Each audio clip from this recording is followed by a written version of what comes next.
Well, looks like the cat's finally out of the bag. The rainbows and sparkles are gone and there's no more Toodaloos and Watcheroos. No Cheerios or Oreos, no Gundams or gummy bears. Just creepers and cheaters and sweepers and leechers wiping their buttocks all over the place and sucking a lolly pretending like all jolly golly holly. Now I know a lot of you are pretty angry with me for not talking about this thing a lot earlier, but now it seems like the beast has at last succumbed to the least. Yes, it's true, I'm finally talking about it, so pull up your undies out of your bag and wipe that goof juice all over your filthy little lightsabers, you Twinkies. Cause I know you're probably jumping up and down with sheer obnoxious excitement right now like the 2-year-old toddlers you are, thinking, woo, yeah baby, Charlie's finally addressing the Mr. Beast delegation, that's what I'm waiting for, that's what it's all about, woo. And I gotta say, this whole thing is a whole lot of shenanigans, just a whole bunch of baloney, a whole clustermuck of jibber jabbers and scooper doopers, and we're gonna be here for the next 79 hours talking about this shit. So sit back, relax, and alright Charlie boy, I'll take it from here. If you've been on YouTube these last several weeks, you probably already know what's going on with the biggest creator on the platform. Hello, are you in need of a milk? Get the fuck! People have been trying to cancel him as far back as 2017, and now it looks like they finally have some genuine grounds to do so.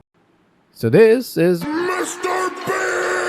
Basically, Jimmy Donaldson, YouTube's beloved philanthropic game show host star. The guy notorious for giving away homes, curing blindness, planting trees, cleaning seas, destroying Lamborghinis, occasionally promoting gambling to teens and babies, protecting PDF files, and glorifying diabetes and really unhealthy feces. Kinda crazy to think that he started off as just a humble Minecraft FPS YouTuber fawning over other popular creators at that time, yet now holds the power of YouTube and the entire American youth's attention span in the palm of his hands.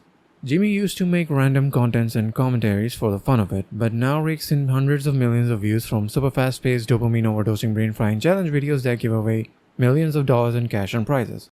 Mostly to his closest employees and friends. Congrats already, multi-millionaire, you just won another $1 million! Woohoo! Time for another yacht! Somewhere along the line though, this humble and grounded Jimmy Donaldson faded away and MrBeast, the corporate megamind overlord, took his place. And today, watching the Beast channels, it's like buying a lottery ticket with your time and attention instead of money, except it gives you far less chances of hitting it big. MrBeast videos are now comparable to social media, designed to be hyper addictive and keep you hooked for as long as possible. That sounds a lot like gambling in a casino. Oh god! But then again, that's the whole deal with literally everything nowadays. The whole channel, in essence, is gamified, and the moment you click on a MrBeast video, you're already gambling, sitting in anticipation of participating in yet another giveaway to try out your luck. MrBeast videos are real, and he's a great guy that gives away big rewards to his loyal followers. Now, Jimmy has definitely come a long way, even if the last couple of years he's essentially been in the gray area, technically buying subs and views by doing these constant giveaways and lotteries. Please subscribe to Basic Doodle for a cookie. To be fair, his philanthropic acts have certainly made an impact, no doubt, and DocPack never discredited any single one of them. But like any brand, when you go corporate, you go corrupt. And when someone as big as the Beast starts getting an ever-widening crack on their decade-long selfless philanthropic image or facade, whatever you want to call it, it certainly deserves to be inspected and analyzed from a consumer point of view. That's what this channel is all about. A perspective that's centered around what this means for us and not the giant corporate figures that rule over our heads. Let's be honest, having your children be addicted to MrBeast videos and his super definitely healthy products or any similar content creator and their products for that matter is not exactly a good thing. Most of the time, at least. Now I know what you're thinking, but don't worry, this won't be a 10-hour-long gloomy video essay or drama rant video. There are quite literally thousands of those out there already. I know. It's over. He's done. Finally over. It's done. The end. Finally done. He's over. It got worse. He's finished. He's done. Finally sued. The finale. Finally finished. Sheesh. Talk about milking it dry. Hello, are you in need of a milkman? I swear to God! If you want the nitty-gritty details, you can always watch the OG videos that started the whole thing, but just in case you don't want to sit through 10,000 hours of yapping, here's the gist of it. Basically. In the past bunch of months, MrBeast has been called out primarily by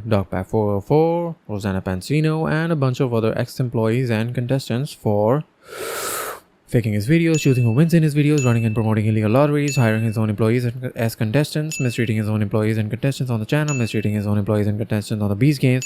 I guess he did make a real-life Squid game after all. Promoting little diabetes and unhealthy shit to kids, promoting gambling to kids, not paying the winners, and without a doubt, the worst of all, associating with a PDF file and hiring a convicted track offender as the manager and putting in multiple videos with a stupid mask on, as well as associating with other questionable people. Allegedly. And as of me editing this video, he's apparently come under some big scrutiny just this October for joining the big gang of hashtag crypto scammers with an alleged 50 cryptocurrency wallets under his name and over $23 million finessed through shady crypto schemes. I guess everybody's doing a pump and dump these days, but hey, if I were MrBeast, I'd be shitting my pants if Coffeezilla ever made a video on me. Go invest in Doodle coin everywhere. There, I saved you 39 videos, 8 hours, 34 minutes and 43.98 seconds worth of drama. But boy, did that escalate fast. Just like the whole situation itself, which to think only started when Ava Kris Tyson got exposed this July for messaging inappropriately with minors, owning NSFW art of said minors, and being in a rather questionable Discord server, saying the most freaky unhinged shit in which Jimmy was allegedly present too and interacted as well. The internet may forget scams, but they won't forgive you for being and or associating with the wrongest type of people. And having a groom as your best friend and a major part of the channel for so freaking long really puts a bad taste in people's mouth. And an even worse stain on the brand. Please get this guy away from the kids right now. Maybe if we took Chris out of the equation, the situation wouldn't be too bad because Jimmy has actually issued an apology on his behalf, and that's the only real response he's given thus far, except for deleting comments, blocking folks, and sending out cease and desist letters. Now, though it was a half-baked ChatGPT cooked apology with no real verifiable grounds, that's possibly the only response we'll ever get. Until... So MrBeast actually responded back in November, kind of, I guess. After being radio silent for roughly 3.5 months, the guy barges in and pulls up his house on a super short notice, kicks up his leg, and gives his side of the things in a full-fledged interview. Son of a... Basically, MrBeast just went mostly deny and defend in his 2-hour-long feature-length film disguised as an interview. Why did it take so long for MrBeast to respond? Because his law firm advised him not to. Because I didn't have control over it. Obviously, if I did, I would have been like, bro, do this in 2 weeks so I can get this out there. Like, I didn't want it to take months, but I mean, that's part of an external investigation. You don't have control over it. The CGI allegations. Beast claims they only use minimal CGI to make the videos more engaging, but not enough to mislead the audience. This car is digitally lifted. This car isn't digitally lifted, however, they did change the original red coloring to blue to make a visual distinction. Hiring that convicted check offender as a manager, Jimmy was only 19 and didn't know what background checks were. Okay, fair enough. Illegal lotteries? Beast doesn't think so. I don't think we did. Claims he'll give you a refund. Feastables containing more sugar than Hershey's. It was a good intentions when he put a king-size Feastables bar beside a regular-size Hershey's bar and didn't disclose that, and then lied about us having more sugar than them. Crypto allegations. No, it was a fun, not me. Besides, I'm too busy. LOL. What? It's not the fund. Your name is on the website. My thoughts on this. Jimmy and his team were pretty calculated because now Oompa is catching the criticism for being too agreeable in his interview and not pushing back on anything. I guess that's why MrBeast never responded to Coffeezilla's email because whoo, that guy would have straight up smoked him in a fully confrontational smackdown. Some of the criticism he addressed made sense, like the unfair Feastables comparison, the Delaware stuff, not being able to control every single aspect and interactions of a big company. All that seems reasonable, sure. But the other stuff was far from satisfactory, like being ignorant on the NSFW minor art, claiming you're not promoting illegal lotteries when you literally are, and especially the crypto allegations which were just kind of glossed over. What? Not to mention, so much stuff wasn't even addressed, like promoting Feastables via gambling and prizes, the Lunchlys mold, partnering with the likes of Logan Paul. Now I get that some of the hate and allegations against MrBeast got blown out of proportion, but we didn't really get a closure to the 100% legit ones, and that's a problem. But hey, I guess he did kind of acknowledge that the Beast games dropped the ball. My normal videos, like I'm not trying to say like everything went great, like, you know. And then he puts the blame on CrowdStrike. You remember CrowdStrike? You know, an interesting observation is how MrBeast starts so strong and confident, but as the video progresses, his stuttering just gets worse and worse, and you're left with more excuses and runarounds rather than straight answers. What? Which opens up a whole new can of worms and brings us to Chapter 2. So, why is MrBeast getting exposed as yet another typical capitalistic business bro so significant for the general population? Well, chances are your kids, friends or someone in your circle watches MrBeast, consumes their products, or at the very least is in some way, directly or indirectly, affected by him and his empire. Jimmy has a primary audience of kids who, not having a fully developed frontal lobe yet, will blindly worship the guy and consume 100,000 bars of Feastables and boxes of Lunchlys in an attosecond as soon as their superstar tells them to. All for that tiny glimmer of hope of winning a Lamborghini, which they won't win even if they do win. He's simply taking advantage of young, dumbass, highly impressionable kids who don't know any better, with busy-ass parents who are too exhausted by their jobs to care. Kids can't comprehend what's happening and why it's so wrong. Only adults can. So when you have YouTube's most influential personality succumb to and be exposed as yet another borderline greedy and shady corporate figure, you can piece together why people are starting to dislike him. Are the philanthropic acts being discredited? No. Are the shady acts being reprimanded and demanded answers for? Yes. We as a community expected better, but what we're getting instead is the same thing we've witnessed 1,000 times all over again. Classic capitalistic greed for which we and our children unknowingly suffer. Are you winning, son? Son, did you use my credit card to buy 10,000 bars of Feastables and 50,000 boxes of Lunchlys? I'm just trying to win a Lamborghini, Dad. Leave me alone.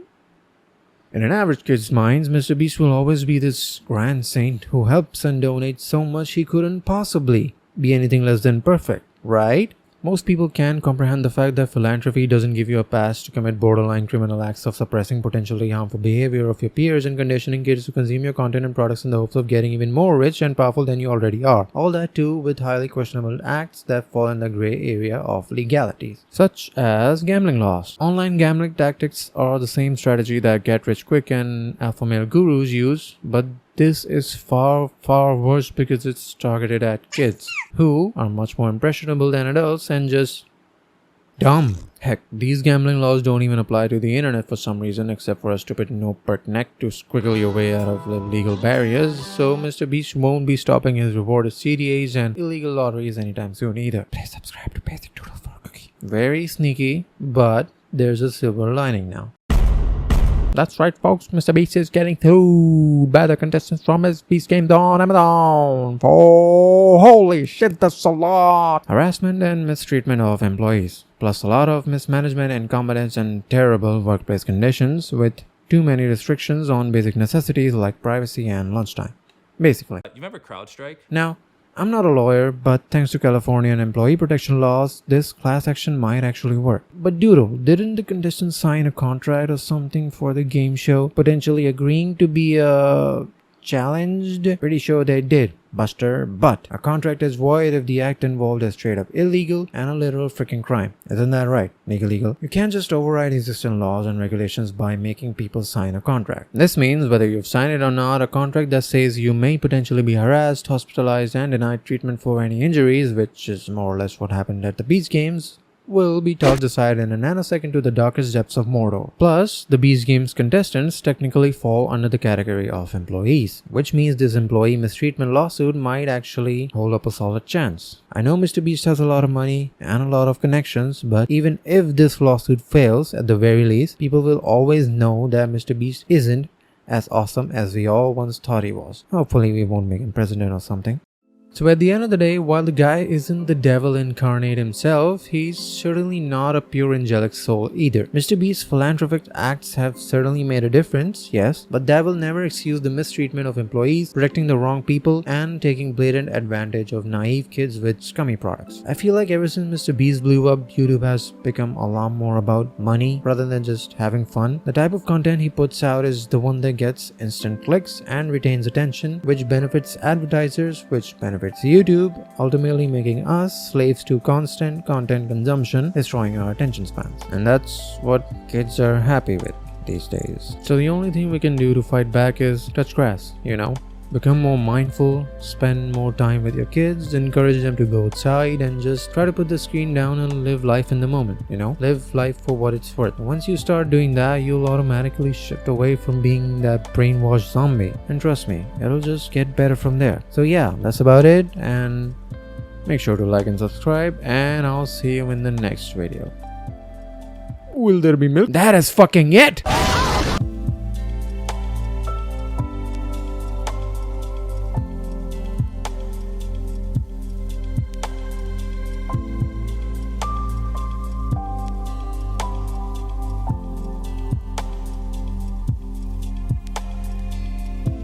Alright, Beast contestants. First one to break their neck jumping down this giant 10,000-foot borehole wins $1 million.